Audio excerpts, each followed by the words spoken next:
Shalom saudara-saudara yang dikasihi Tuhan. Kesempatan ini kita akan bersama-sama mendengarkan kesaksian dari seorang ibu muslimah asal Balikpapan, yang mana beliau adalah seorang yang taat melakukan ajaran agamanya, rajin sholat, karena bagi dia harus rajin sholat karena kalau tidak sholat itu dosa. Lalu kemudian ia tidak pernah berpikir untuk menjadi seorang Kristen karena ia menganggap bahwa orang Kristen itu kafir, orang Kristen itu sesat, dan hanya agama Islamlah yang paling benar. Tapi luar biasa saudara-saudara yang dikasihi Tuhan, bahwa ternyata Tuhan punya rencana yang baik, yang indah dalam hidupnya. Dia dijamah oleh Tuhan, dipanggil Tuhan, diselamatkan oleh Tuhan. Akhirnya dia putuskan untuk terima Yesus sebagai Tuhan dan Juru Selamat. Kita percaya bahwa Tuhan sendiri yang memilih, yang menetapkan, sehingga kalau Tuhan yang memilih, tak ada seorang pun yang akan bisa menghalangi. Karena itu saudara-saudara, sebelum kita lanjut, jangan lupa dukung channel ini dengan cara like, subscribe, dan share, supaya saudara terus mendapat notifikasi video-video terbaru dari saya, dan terlebih channel ini akan terus berkembang dan menjadi saluran berkat bagi banyak orang. Selamat menyaksikan.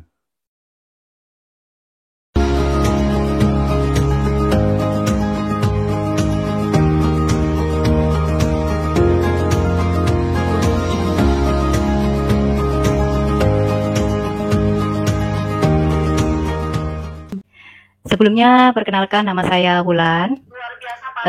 Saya saat ini sudah berkeluarga. Saya berasal dari Kalimantan Timur ya, Kota Balikpapan, Kalimantan Timur, Kota Balikpapan. Latar belakang saya berasal dulunya dari agama Islam ya. Saya dari Muslim. Seluruh keluarga saya juga Muslim ya. Ya memang keluarga saya bukan keluarga yang fanatik banget ya. Jadi kami seperti keluarga Muslim pada umumnya. Tapi bagaimanapun kami tetap memegang teguh akidah kami, akidah Islam. Kami melakukan apa yang dilakukan layaknya orang-orang Islam ya, sebagai bentuk kewajiban sebagai seorang pemeluk, seperti sholat ya. Saya ini waktu masih Islam, dari kecil saya dididik untuk selalu mengerjakan sholat, karena sholat itu adalah tiang agama. Saya juga dari kecil diajar untuk mengaji, karena mengaji itu tidak seperti orang-orang bayangkan, nggak bisa langsung Al-Quran, tapi harus dimulai dari Iqra ya. Jadi dari mulai anak-anak biasanya orang-orang Islam itu mendidik anaknya untuk mengaji, seperti itu. Saya saya melakukan ibadah Islam saya saat saya masih Muslim dulu. Saya berusaha untuk melakukan apa yang menjadi kewajiban saya. Saya berusaha untuk sebisanya itu tidak meninggalkan sholat ya, karena memang satu kali saja ditinggalkan itu berdosa. Saya berusaha untuk sebisa mungkin saya itu menjadi umat yang taat ya, karena memang jujur bagaimanapun saya itu ada ketakutan di dalam diri saya untuk memikirkan kehidupan saya setelah saya mati nanti. Ada ketakutan akan neraka gitu ya, karena saya sadar saya ini manusia berdosa. Seberapapun amal ibadah yang saya lakukan, seberapapun ketaatan saya nggak yakin, saya masih nggak bisa yakin apakah saya bisa masuk surga, karena rasanya saya nggak layak gitu ya, kayaknya saya nggak bisa. Kehidupan terus berjalan sampai saya dewasa. Saya bertumbuh menjadi semakin mencintai agama saya, khususnya pada saat SMP SMA itu saya mulai mengenakan hijab. Saya berhijab, saya berusaha untuk terus memperdalam agama saya. Ya memang saya bukan orang pesantren, saya orang biasa, saya Muslim biasa, tapi saya belajar untuk bagaimana saya tuh bisa lebih mengenal agama saya. Saya ingin bisa jadi lebih taat gitu ya. Saya semakin sering ikut pengajian, dengarkan tausiah ya, itu yang saya lakukan. Bahkan pada waktu SMA itu semakin dalam rasa cinta saya akan agama saya. Saya punya keinginan untuk bisa berislam secara kafah. Jadi arti kafah itu artinya keseluruhan. Di sana saya mulai berhijab dengan hijab syar'i. Jadi jilbab yang benar-benar panjang, yang hanya wajah dan telapak tangan saja yang terlihat. Saya mulai semakin sering, masa muda saya saat itu saya gunakan untuk hal-hal yang rohani, ikut pengajian, dengarkan ceramah seperti itu ya, ya sholat. Jadi saya itu saking saya ingin melaksanakan ajaran-ajaran Islam. Jadi saya itu sampai pernah dulu waktu masih remaja itu, saya itu nggak pernah yang namanya pacar-pacaran.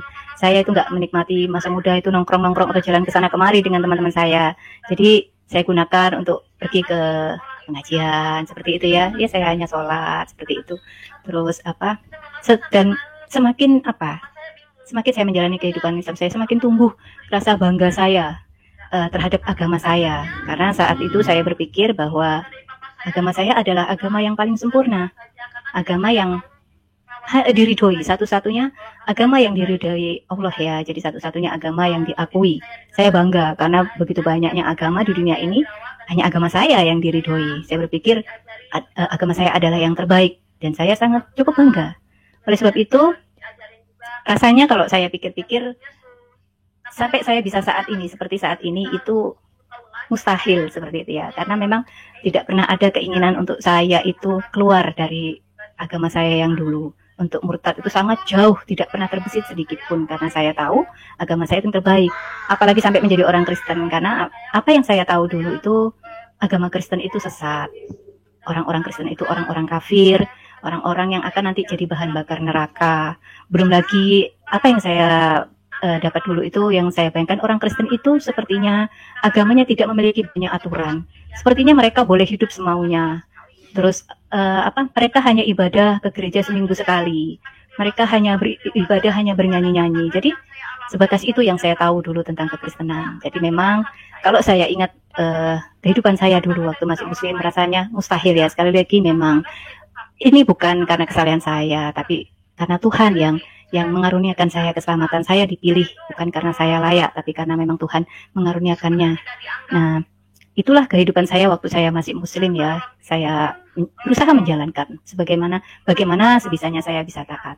Namun ternyata itu semua berubah. Itu semua berubah karena itu Tuhan yang membuat perubahan di dalam kehidupan saya. Singkat cerita, saya lulus sekolah, saya bekerja, kemudian saya menikah. Saya menikah, berkeluarga, dan saya memiliki 2 orang anak ya. Jadi dari sinilah sepertinya titik awal di mana perubahan kehidupan saya berubah. Jadi pada saat itu anak saya itu sering sakit-sakitan. Jadi gini, saya waktu itu berkeluarga, punya anak, dan kami memiliki usaha. Jadi kami memiliki usaha rental PlayStation. Nah, pada saat itulah Tuhan izinkan kejadian-kejadian buruk terjadi di dalam kehidupan saya. Waktu itu saya mengalami kerugian, saya mengalami penipuan, saya juga mengalami persaingan bisnis. Jadi ada orang yang di dekat rumah saya juga membuka usaha yang sama.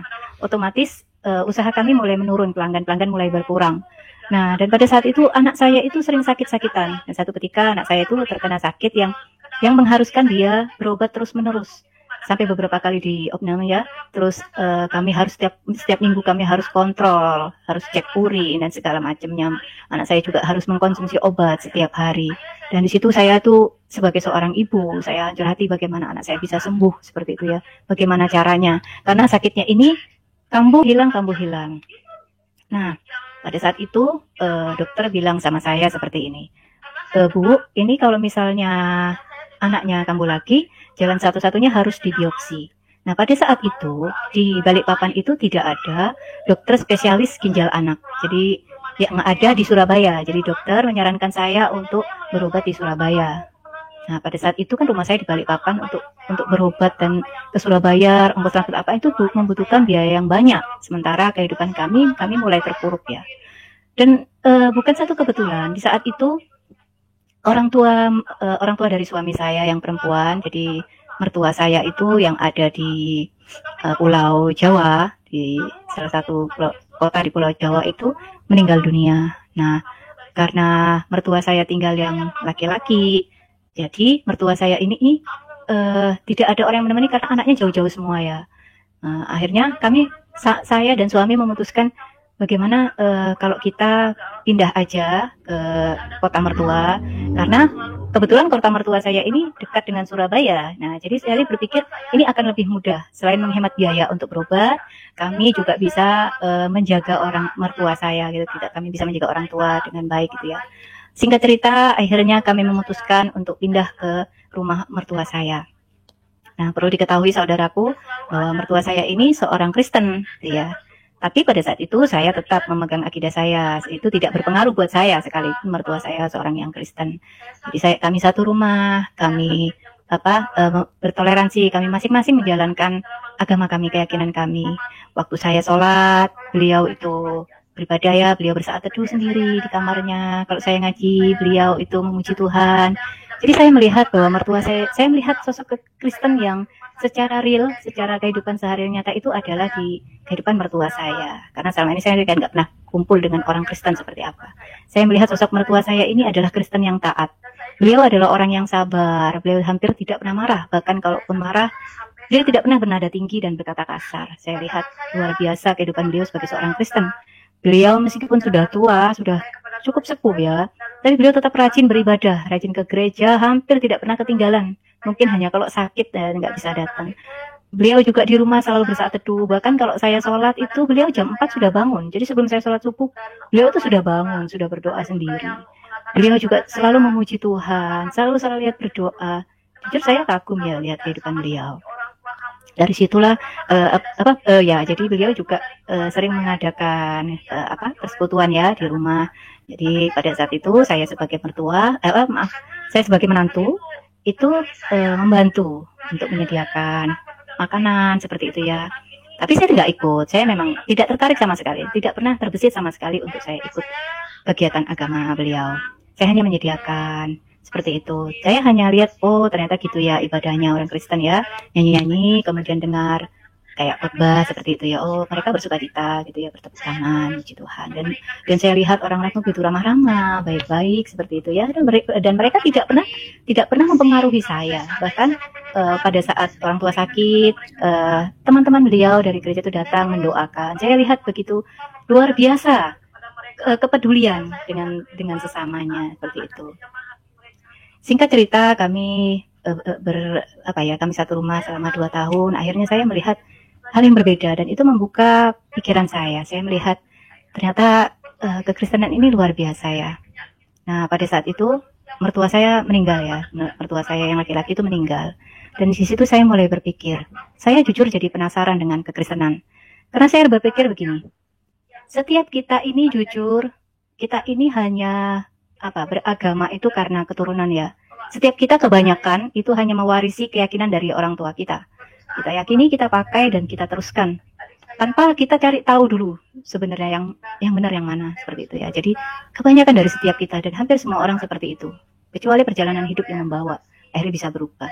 Dan saya pikir kayak gini, setiap agama merasa setiap pemeluk maksudnya setiap orang merasa bahwa agamanya yang terbaik. It's okay, mungkin memang ya wajar lah ya, memang merasa terbaik. Tapi Tuhan memberikan kita akal yang juga harus kita pakai untuk mengenal yang mana sebenarnya. Karena setelah saya pikir-pikir tidak mungkin semua agama benar. Karena buat saya kalau Tuhan itu satu tidak mungkin memberikan ajaran yang berbeda-beda seperti itu. Akhirnya itu membuat saya penasaran dengan kekristenan. Saya penasaran dengan apa yang selama ini saya dapat waktu saya masih muslim ya tentang kekristenan. Bagaimana saya saat itu mendapat pemahaman bahwa Kristen itu menyembah manusia, Kristen menyembah patung, bahkan saya pernah dengar seperti itu. Kristen itu sesat, Kristen itu Tuhannya itu beranak dan segala macam. Tuhan Yesus itu tidak disalib. Itu sudah saya dapatkan jauh sekali sebelum saya mengenal orang Kristen. Nah, kemudian saya penasaran. Pada saat itu mertua saya sudah meninggal ya tadi ya. Saya memutuskan untuk mengambil Alkitab mertua saya. Itu jujur pertama kalinya seumur hidup saya membuka Alkitab, saya membaca Alkitab.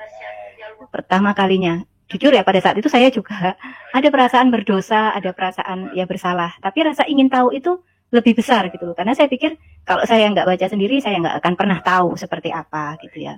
Akhirnya saya mulai membaca, saya memang tidak mengerti perjanjian lama, perjanjian baru. Karena kami sama sekali tidak pernah.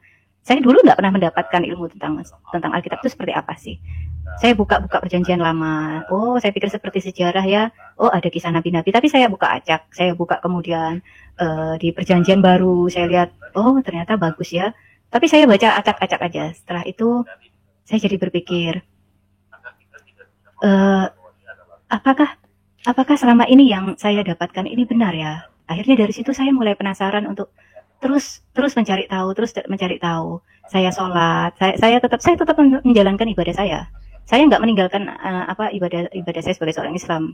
Saya hanya waktu saya membaca Alkitab, saya hanya penasaran, jujur. Bukan niat untuk menjadi orang Kristen sama sekali. Saya hanya penasaran, saya ingin tahu. Terus besoknya saya baca lagi, terus saya baca lagi. Begitu saya singkat cerita, saya baca, ternyata saya lihat Alkitab ini ternyata luar biasa. Karena Alkitab ini begitu detail gitu loh. Di Alkitab lah saya bisa tahu, khususnya di Perjanjian Lama ya, saya bisa tahu kisah nabi-nabi yang selama ini saya dengar itu hanya sepenggal-sepenggal, jadi tidak lengkap. Dari Perjanjian Lama ini saya begitu mengerti, bahkan silsilah apa itu begitu lengkap dijelaskan.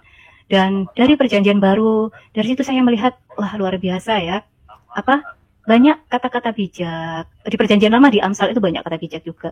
Di Perjanjian Baru saya lihat kayak seperti ada kata-kata motivasi. Seperti saya buka, saya setiap hari membaca Alkitab gitu. Saya usahakan, meskipun saya nggak mengerti saya baca. Perlahan saya mulai mengerti bahwa Alkitab ini tidak seperti apa yang saya bayangkan sebelumnya. Sebelum saya mengenal kekristenan ya, waktu saya Muslim. Kok tidak seperti apa yang saya bayangkan ya, kan katanya Alkitab palsu, tapi saya nggak tahu seperti apa sih palsu kitab itu, seperti itu. Saya lihat ternyata luar biasa gitu. Apalagi setelah saya baca, saya jadi tahu tentang, karena tujuan saya memang membaca Alkitab itu saya ingin mencari tahu, mencari jawaban atas segala pertanyaan-pertanyaan yang dulu saya dapatkan itu. Apakah benar Tuhan Yesus, maaf ya, dulu saya menyebutnya Nabi Isa. Apakah benar dia itu Tuhan menurut Alkitab? Jadi saya cari tahu di situ, dan di situ saya melihat, saya mendapatkan jawaban bahwa dari Alkitab itu saya melihat rentetan peristiwa bagaimana dari silsilah Yesus, dari perbuatan Yesus bermukjizat, dan bagaimana peristiwa mulai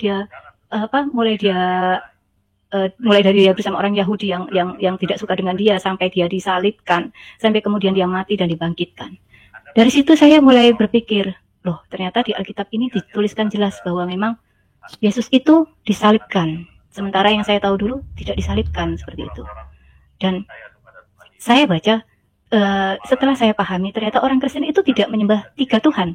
Apalagi menyembah patung. Itu tidak sama sekali, dan itu benar-benar salah. Itu yang membuka pikiran saya, jadi saya berpikir gini, ini yang mana yang benar, saya pikir begitu. Karena buat saya fatal, karena gini, bagaimana mungkin kitab saya yang dulu mengatakan hal yang berbeda dengan Alkitab. Bagaimana mungkin kitab saya yang dulu itu menyangkali Alkitab yang turun jauh lebih lama. Yang saya tahu seperti ini, yang saya tahu dulu waktu saya masih Islam, bahwa Injil, Taurat, Zabur ya, atau kita sebut Mazmur ya, dan juga Al-Quran itu semua adalah firman Allah. Itu artinya firman atau kata-kata yang berasal dari Tuhan, yang diturunkan kepada nabi-nabinya, yang dibawa oleh nabi-nabinya, seperti itu. Nah, mengapa kok berbeda gitu loh antara kita disuruh mengimani, kita disuruh mempercayai, tapi kenapa kok berbeda antara Alkitab dengan Al-Quran? Kenapa Tuhan bisa menjadi berbeda? Di satu sisi waktu Injil, Tuhan berkata bahwa Nabi Isa itu ya, atau Yesus itu disalib. Ini pemahaman saya dulu. Kemudian kok di Al-Quran kok tidak disalibkan? Kenapa kok berbeda? Saya berpikir ini something wrong gitu ya. Ada yang salah pasti seperti itu. Saya pikir karena Tuhan tidak mungkin pelin-pelan seperti itu loh. Bagaimana Tuhan tidak mengetahui kejadian sesungguhnya seperti itu? Saya berpikir seperti itu. Kemudian terus saya berusaha untuk terus mencari tahu, dan saya juga membaca ya di Alkitab ini. Saya mulai melihat bahwa apa yang dulu dikatakan itu semua tidak benar. Jadi Tuhan Yesus memang benar. Jadi Tuhan Yesus intinya memang disalib. Sementara Nabi Isa bilang itu diangkat. Jadi saya menjadi bingung. Ini yang mana yang benar seperti itu? Akhirnya saya berdoa. Saya tetap sholat, saya berdoa. Bagaimana mungkin? Saya jujur bimbang ya. Saya bingung mana yang benar, Islam atau Kristen. Saya pikir seperti itu. Karena selama ini saya mendapatkan pemahaman bahwa Yesus tidak disalib, bahwa Yesus itu bukan Tuhan. Tetapi ketika saya membaca Alkitab, saya bisa melihat bahwa banyak sekali ayat-ayat yang menyatakan bahwa Yesus itu adalah memang Tuhan. Gitu. Banyak sekali ayat-ayat yang menyatakan hal itu. Nah, jadi saya bingung. Kalau memang benar kata orang bahwa Alkitab dipalsukan, tapi saya tidak pernah mendapat jawaban. Yang mana yang dipalsukan? Dan bagaimana mungkin Tuhan tidak bisa menjaga firman-Nya gitu. Kalau memang Al-Quran itu katanya menyempurnakan. Tapi saya berpikir, loh kenapa? Apakah firman-Nya yang dulu itu tidak sempurna sehingga harus disempurnakan lagi? Bagaimana mungkin Tuhan tidak bisa menjaga kitabnya seperti itu? Nah, dan ini lagi yang saya ketahui sejak saya mulai mulai mempelajarinya, bahwa yang saya tahu dulu itu Injil itu diturunkan karena memang ada ya di Al-Quran itu, saya lupa ayatnya di mana, bahwa Tuhan menurunkan Injil kepada Nabi Isa, bukan Al-Quran kepada Muhammad, seperti itu. Al-Quran kepada Muhammad. Nah, setelah saya mempelajari Alkitab, saya jadi tahu bahwa itu tidak benar, gitu loh. Bahwa Injil itu bukan diturunkan. Justru Injil itu yang tulis itu adalah murid-murid Yesus sendiri, murid-murid Tuhan Yesus sendiri. Jadi bahkan Injil itu menceritakan tentang Tuhan Yesus, gitu loh. Injil itu adalah Yesus, kabar baik itu, seperti itu. Dan di Alkitab ini bukan hanya terdapat Injil. Dari sini justru setelah saya membaca Alkitab dan saya mulai menggali ya, saya nonton kesaksian, saya nonton khotbah. Saya mulai tahu bahwa ternyata di Alkitab ini, saya itu nggak tahu, ternyata di Alkitab itu juga ada Taurat. Jadi perjanjian lama itu saya baru tahu. Jadi seumur-umur saya waktu masih Islam, saya disuruh mempercayai bahwa dulu ada diturunkan namanya Taurat, Injil, dan Zabur. Saya tapi nggak tahu, disuruh mempercayai, tapi saya nggak pernah tahu, gitu loh. Dan dari sini saya baru tahu bahwa oh, ternyata Taurat itu ada di sini, ada di Alkitab ini. Alkitab ini lengkap, bukan hanya Injil, tetapi juga ada Taurat, ada Mazmur, dan banyak sekali, gitu. Gitu ya, seperti itu. Nah, dari situ itu membuka pikiran saya. Jujur saya mulai lebih tertarik lagi ke Kristenan ya. Singkat cerita, saya mulai sedikit meragukan agama saya ya. Saya sedikit meragukan agama saya karena saya pikir kok rasanya kok tidak masuk akal. Jujur saya lebih mempercayai kitab yang memberikan data-data yang otentik, yang menjelaskan secara detail, ketimbang saya hanya mendapat penjelasan yang hanya sepenggal. Setelah itu saya disuruh mempercayai tanpa saya mencari tahu. Nah, akhirnya singkat cerita saya mulai meninggalkan sedikit-sedikit ibadah saya Islam, saya mulai tinggalkan, dan kemudian tapi pada saat itu saya belum terima Tuhan Yesus. Jadi tapi kerinduan itu semakin besar. Kerinduan yang semakin besar itu membuat saya untuk memutuskan untuk ke gereja. Meskipun saya tinggalkan tapi kadang-kadang masih sholat gitu ya, masih kadang sholat karena masih ada ketakutan untuk meninggalkan perintah itu gitu ya. Saya masih bayang-bayang neraka seperti itu ya. Jadi kadang-kadang sholat masih, tapi sudah tidak serutin dulu. Nah, waktu sholat itu saya berdoa, saya minta petunjuk sama Tuhan. Tuhan, kalau memang Islam yang benar, kuatkan iman saya. Tapi kalau memang Kristen itu yang benar, mudahkan saya buat belajar. Nah, setiap kali saya berdoa, tapi hari ke hari justru ada kerinduan yang besar. Ada kerinduan yang besar untuk saya semakin mempelajari kekristenan. Akhirnya saya memutuskan untuk ke gereja. Saya memberanikan diri untuk ke gereja. Dari sanalah akhirnya saya tahu yang namanya di dalam gereja itu seperti apa. Ketika saya masuk ke gereja itu pertama kali, jujur ya, saya itu merasakan, dulu saya tidak tahu namanya hadirat Tuhan seperti apa, tapi pada saat itulah saya itu merasakan hadirat Tuhan yang luar biasa. Saya merasakan hal yang berbeda ketika saya masuk gereja. Apalagi ketika puji-pujian dinaikkan, pujian penyembahan dinaikkan. Saya itu bisa tiba-tiba itu nangis, air mata saya itu mengalir, dengan deras saya mengalir. Saya tidak mengerti kenapa. Hanya saja pada saat itu saya merasakan bahwa ada berbagai macam perasaan yang berkecamuk di dalam diri saya. Saya merasa tidak berharga, saya merasa orang berdosa, saya merasakan sangat rindu ingin dekat dengan Tuhan. Saya tapi juga merasakan seolah-olah Tuhan ada bersama saya. Segala macam itu semua saya rasakan. Itu membuat saya terus menangis, dan ada kerinduan yang besar untuk minggu depan saya datang lagi. Akhirnya saya datang lagi minggu terus seperti itu. Sampai satu ketika, tapi jujur ya, meskipun seperti itu, saya belum sepenuhnya yakin 100% dengan kekristenan. Jadi saya masih bimbang. Jujur itu membuat pada saat itu perasaan saya itu benar-benar galau ya. Saya itu rasanya kepala saya mau meledak karena saya bingung mana yang benar. Karena buat saya seperti ini. Karena ini berkaitan dengan hidup mati saya, berkaitan dengan nasib saya di kekekalan. Karena menurut saya, apa yang kita percaya di dunia ini itu akan berdampak nanti di kekekalan. Kalau kita mempercayai hal yang salah saat ini, maka kita akan menerima konsekuensinya nanti di kekekalan. Dan saya nggak mau berada di tempat yang salah seumur hidup dan abadi, di tempat yang mengerikan buat saya, seperti itu ya. Dan itu yang cukup sangat membuat saya bingung. Saya harus seperti apa gitu ya. Nah, pada saat itu singkat cerita ada KKR ya. Nah, tadi kan saya cerita kalau anak saya sakit kan.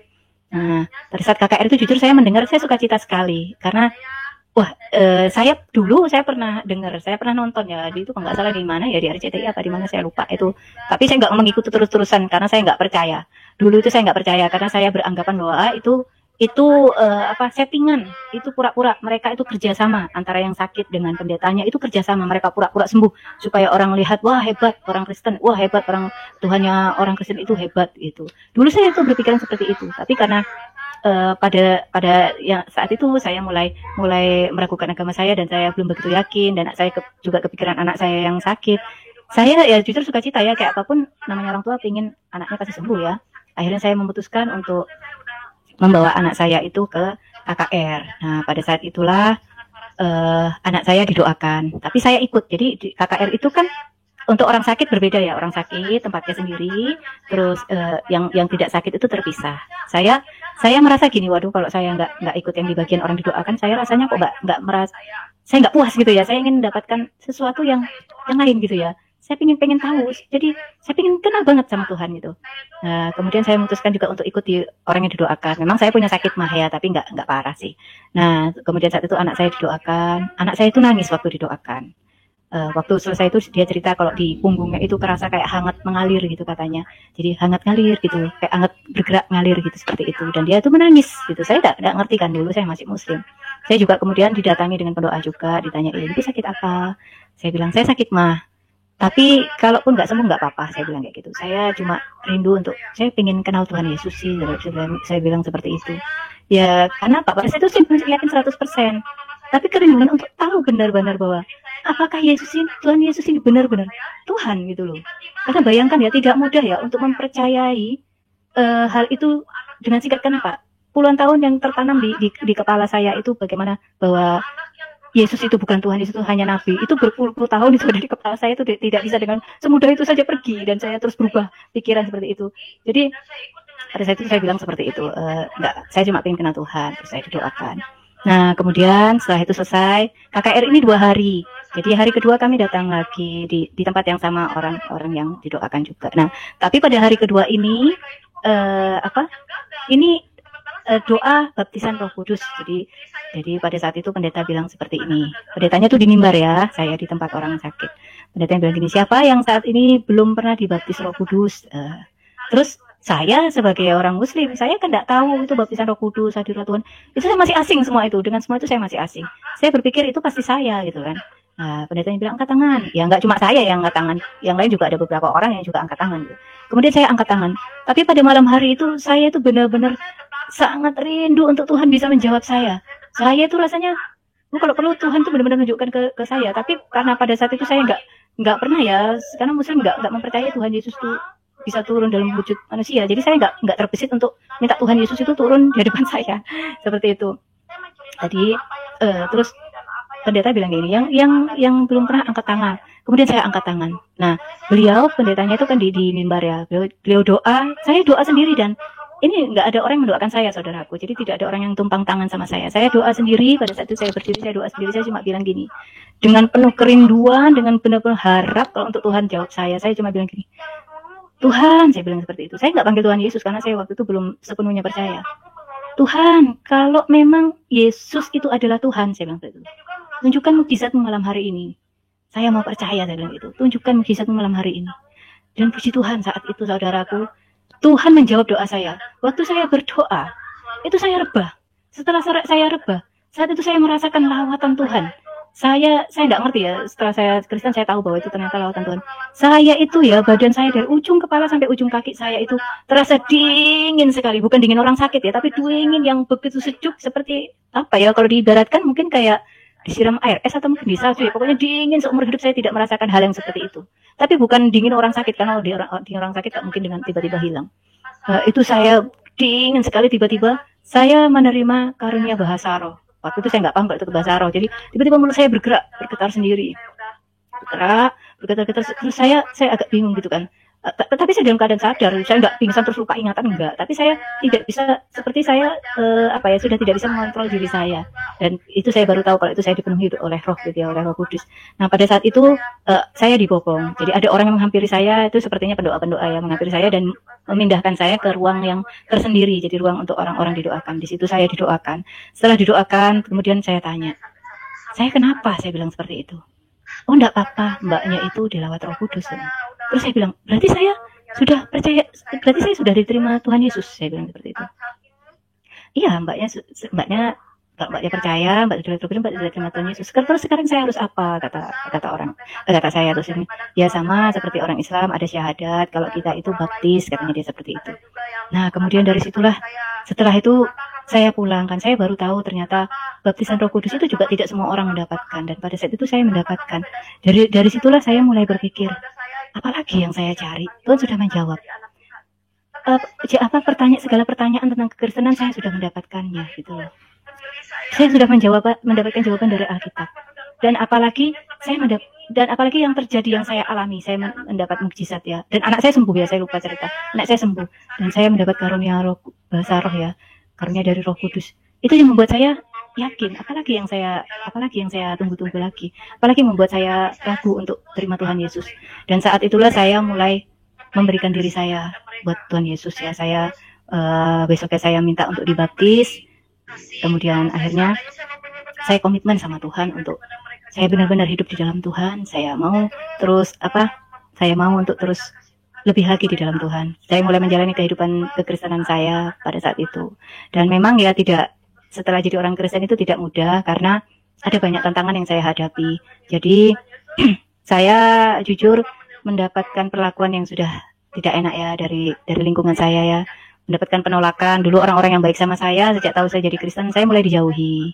Bahkan tetangga saya yang dulu akrab, saya sudah nggak akrab lagi. Teman-teman saya sudah mulai menjauhi saya. Sekalipun papasan dengan saya, gitu tatap muka gitu, mereka kayak cuek, kayak nggak ada saya seperti itu. Bahkan pernah juga ya, saya di rumah saya itu kan buka bimbingan belajar, dan saya itu pasang di pagar saya itu spanduk bimbel gitu ya. Pada saat saya ke gereja, begitu saya pulang, saya lihat spanduk saya itu sudah dibakar sama orang. Dan pernah juga pada saat itu pintu depan rumah saya itu ditaruhin lemari bekas yang cukup besar, padahal rumah saya kan bukan tempat sampah gitu ya, ditaruhin seperti itu. Tapi saya sudah siap dengan segala konsekuensinya. Sejak saya memutuskan untuk menjadi orang Kristen, saya tahu saya harus pikul salib, jadi saya siap dengan segala konsekuensinya. Termasuk juga pada saat itu saya butuh waktu 1 tahun untuk berani bersaksi ke keluarga saya yang ada di Balikpapan, khususnya orang tua saya, untuk saya mengatakan bahwa saya ini sekarang sudah Kristen. Ya memang ya otomatis ya mereka kecewa ya, karena mereka berpikir anaknya murtad gitu kan, menjadi orang kafir. Mereka marah sambil nangis. Begitu juga dengan keluarga yang lain. Akhirnya kami sudah nggak bisa sehangat dulu. Namun puji Tuhan sekarang orang tua saya sudah bisa menerima, dan bahkan kadang-kadang kalau sakit itu mau untuk saya doakan. Jadi itulah tantangan yang saya hadapi. Kemudian saya menjalani kehidupan saya sebagai seorang Kristen. Nah, saya mulai semakin sering lagi untuk belajar untuk mengimani, melakukan firman Tuhan ya. Jadi saya akan sering baca itu bagaimana Yesus berkuasa, bermukjizat, menyembuhkan orang sakit. Nah ini, jadi saya mau cerita ada satu kejadian di mana saya begitu kagum akan kuasa nama Tuhan ya. Jadi pada saat itu saya ingin membuktikan sendiri bagaimana nama Tuhan itu berkuasa. Jadi waktu itu anak saya itu kepalanya itu bocor, kena besi, darah itu ngalir terus. Terus saya doakan, dalam nama Tuhan Yesus darah berhenti, saya bilang seperti itu. Dan darah itu berhenti, saudaraku. Kemudian pernah juga anak saya itu mau berangkat sekolah, lehernya itu ada kayak benjolan gitu, dan untuk nelan tuh sakit sekali. Jadi memang sakit seperti itu. Terus leher saya sakit, tuh saya doakan dalam nama Tuhan Yesus benjolan kepes, saya bilang gitu. Nah kemudian waktu jam 9 saya doa lagi sama Tuhan. Saya bilang, Tuhan Yesus saya percaya hanya dengan menjamah jumbai jubah Tuhan saja anakku sembuh. Dan ketika pulang sekolah nggak lama itu saya lupa kalau dia sakit. Terus agak sore itu saya tanya gimana sakitnya. Terus anak saya itu cerita, iya tadi jam 9 itu pas istirahat kayak sakit, tiba-tiba kempes hilang, nggak sakit lagi sudah. Dari situ saya kagum, berarti memang benar-benar nama Tuhan Yesus berkuasa, saya bilang seperti itu. Dan ada yang terbaru itu, jadi di pergelangan tangan saya ini yang kanan ini, ya ini dulu itu ada benjolan ya, kayak tulang itu benjol, ya lumayan cukup terlihat agak besar gitu ya. Itu karena saya nyuci spray, kemudian saya peras, dan karena terlalu kuat ya untuk melintir keluar, tangan saya itu sampai bunyi tak gitu ya, dan itu langsung sakit sekali dan nonjol gitu keluaran seperti itu. Dan itu belasan tahun tidak pernah hilang. Jadi tidak pernah hilang. Dan sejak saya jadi orang Kristen, saya mulai belajar ini kira-kira bisa nggak ya sembuh ya kalau saya doa juga, saya bilang seperti itu. Terus saya doa dalam nama Tuhan Yesus, benjolannya sembuh, hilang, saya bilang gitu. Saya lihat, oh masih tetap gitu ya. Tapi saya percaya sih memang Tuhan Yesus berkuasa, tapi juga berdaulat untuk tidak menyembuhkan. Saya pikir seperti itu. Sudah besoknya saya doakan lagi dalam nama Tuhan Yesus, hilang. Nah, saya nggak perhatiin. Ternyata nggak lama saya lihat benar-benar hilang. Jadi di situ saya kagum. Karena apa? Tuhan Yesus itu benar-benar ajaib gitu loh. Kuasanya itu masih bekerja sampai bahkan detik ini. Mukjizat-mukjizat itu masih terjadi bahkan sampai detik ini. Di dalam kekristenan ini saya mengalami kehadiran Tuhan Yesus di dalam hidup saya itu mengubahkan banyak hal. Saya memiliki cara pandang yang berbeda sejak saya di dalam Tuhan Yesus. Dan dari Alkitab sinilah saya jadi mengenal seperti apa karakter Tuhan, seperti apa karakter Yesus itu, bagaimana isi hatinya. Itu saya bisa tahu dari sini semua. Saya bisa lihat. Dan saya kagum dengan ajaran kasih yang Tuhan Yesus ajarkan ya buat kita. Perintahnya yaitu, kasihlah Tuhan Allahmu dengan segenap hatimu, segenap jiwamu, segenap akal budimu, dan kasihlah sesamamu manusia seperti dirimu sendiri. Ini satu perintah yang luar biasa diterapkan di dalam kehidupan. Oleh sebab itu orang Kristen itu melakukan ketaatan ibadahnya pun itu bukan berdasarkan oleh karena takut neraka atau karena ingin mendapatkan pahala, tapi karena kasih. Karena kita mengasihi Tuhan. Itu yang saya tahu dan saya rasakan saat ini sejak menjadi orang Kristen. Tidak ada lagi ketakutan-ketakutan. Ketika saya berdoa atau saya ibadah, saat teduh dan segala macam, saya tidak pernah berpikir, oh nanti dapat pahala dan segala macam. Karena memang yang bisa membawa saya ke surga itu bukan amal baik saya, bukan ibadah saya. Karena kan Yesus sudah menjanjikan setiap anak-anaknya yang percaya kepadanya itu akan berada bersama Dia di kekekalan di surga. Jadi bukan karena kuat gagahnya kita, bukan karena kesalehannya kita, bukan. Jadi karena memang Tuhan sudah janjikan. Dan inilah kasih Tuhan yang saya lihat begitu nyata. Jadi Tuhan Yesus, Tuhan kita ini bukan hanya mengatakan bahwa Ia mengasihi kita, tapi Ia membuktikan kasih-Nya kepada kita. Kasih-Nya itu terbukti sampai saat ini. Dan ini adalah bukti terbesar kasih-Nya, yaitu Tuhan mengaruniakan anak yang tunggal, supaya setiap kita yang percaya kepadanya tidak binasa, melainkan beroleh hidup yang kekal. Saya melihat bukti kasih-Nya. Bahkan mulai dari perjanjian lama sampai perjanjian baru, saya melihat betapa besar kesabarannya Tuhan. Bagaimana kasih-Nya Tuhan yang begitu besar. Dan inilah jadi yang membuat saya semakin percaya bahwa, dan semakin tahu bahwa itulah Kristen ternyata tidak seperti apa yang saya bayangkan dulu. Saya jadi mengerti kenapa orang Kristen itu sekalipun dihina, dicaci, seringkali dipersekusi, gerejanya dibakar, dibom, bahkan ada yang dipenggal, tapi tidak pernah demo sampai berjilid-jilid atau kembali membalas dengan hal yang sama. Karena Tuhan nggak mau seperti itu. Karena Tuhan mau kita itu orang Kristen untuk mengasihi bahkan musuh kita dan mendoakan orang yang menganiaya kita. Itulah yang membuat saya kagum dengan kekristenan. Itulah yang membuat saya jatuh cinta dengan Tuhan Yesus. Kasih yang besar itu, saya menemukan kebenaran dan saya menemukan kasih yang sejati itu di dalam Tuhan Yesus. Dan itu yang membuat saya itu merasa damai. Saya menemukan keselamatan yang sejati yang tidak bisa saya dapatkan di tempat lain. Jadi seperti itu, saya merasakan sukacita bisa ikut Yesus, dan saya mengalami perubahan yang banyak ya. Jadi mengalami cara pandang, bagaimana saya memandang orang lain, bagaimana saya menilai orang lain. Saya juga mengalami perubahan hubungan dengan Tuhan. Jadi hubungan saya dengan Tuhan bukan lagi hanya seorang pencipta dan ciptaan, tapi sebagai seorang bapa dengan seorang anak. Hubungan yang begitu intim, begitu dekat. Bahkan Tuhan Yesus juga sahabat kita. Dan ini yang tidak ada di ajaran lain. Itu yang membuat saya begitu kagum dengan ajaran kekristenan ya. Saya kagum dengan Tuhan Yesus. Saya membaca di Alkitab itu bagaimana Tuhan Yesus. Saya kalau mengingat pengorbanannya, bagaimana Ia menderita aniaya oleh karena kita, saya nggak sanggup gitu ya. Bagaimana mungkin kasih Tuhan begitu besar dengan kita orang-orang yang berdosa. Seperti itu. Saya pun mengalami perubahan. Saya sejak jadi Kristen saya tidak bisa membenci orang. Mungkin kalau saya marah, saya hanya marah sesaat. Tapi tidak bisa membenci. Karena apa? Roh Kudus yang ada di dalam hati saya itu tidak bisa membuat saya tenang dan damai. Hati saya akan terobrak-abrik rasanya. Saya tidak akan bisa damai kalau saya bisa sampai membenci orang lain. Firman Tuhan akan terus mengingatkan saya untuk terus mengasihi, mengampuni. Dan itulah banyak sekali perubahan-perubahan yang saya alami di dalam kehidupan saya. Dan sejak saya jadi Kristen itu kerinduan saya yang besar tuh untuk bagaimana saya bisa melayani Tuhan, bagaimana saya bisa memuliakan Tuhan. Jadi saya kagum karena Tuhan orang Kristen itu bukan hanya tentang bagaimana Ia memberikan hukum-hukumnya saja, hanya menojorkan neraka dan surga, tapi bagaimana Dia hadir dalam kehidupan kita, bagaimana kita bisa dapat memiliki hubungan yang begitu intim dengan Dia. Jadi itulah yang saya alami. Saya merasa berbeda sejak saya menjadi orang Kristen. Saya sangat merasa berbeda, menjalani kehidupan yang berbeda. Memang sekalipun kita ikut Tuhan Yesus, bukan berarti tidak terjadi masalah sama sekali. Bukan berarti semuanya dapat berjalan dengan lancar. Tapi Tuhan Yesus berjanji untuk menyertai kita. Dan itu saya merasakan, mukjizat dan pertolongan itu terjadi berulang kali di dalam kehidupan saya. Tuhan yang memampukan saya untuk menjalani kehidupan ini. Bersama Dia, saya kuat gitu loh. Bahkan di dalam kelemahan, saya bisa melihat bagaimana Tuhan menolong saya. Dia nggak pernah terlambat, Dia selalu tepat waktu. Dan janji-janjinya yang tertulis di firman Tuhan itulah yang terus menguatkan diri saya untuk menjalani kehidupan ini. Jadi seperti itulah yang saya alami sejak saya menjadi Kristen. Dan inilah perubahan hidup saya. Saya bersyukur sekali karena saya adalah orang yang beruntung ya, karena bukan karena saya saleh. Saya tahu banyak orang yang lebih saleh dari saya, banyak orang yang lebih taat dari saya. Saya tahu saya banyak dosa, tapi Tuhan mau menyelamatkan saya.